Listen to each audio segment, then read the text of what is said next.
タバコの吸い殻であなたの嘘がわかるのよ。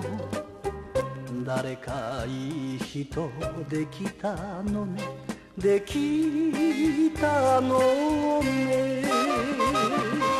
ああ半年余りの恋なのに、ああエプロン姿がよく似合う。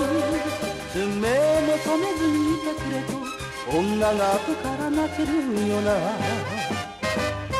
悲しい嘘のつける人、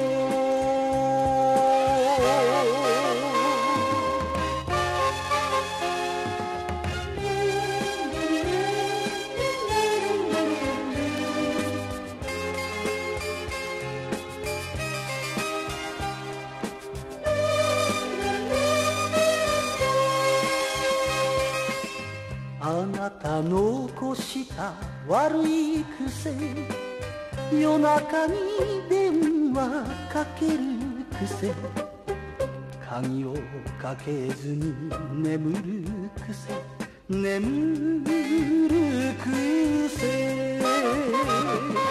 ああ一緒になる気もないくせに、ああ花嫁衣装はどうするの。僕は着物が好きだよと熱い口づけくれながら、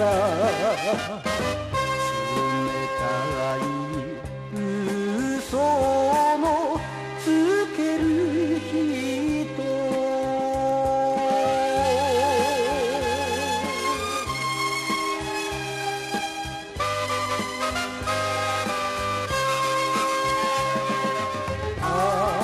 あんまり飲んではいけないよ。ああ帰りの車も気をつけて、一人の体じゃないなんて女がほろりとくるような。優しい嘘のうまい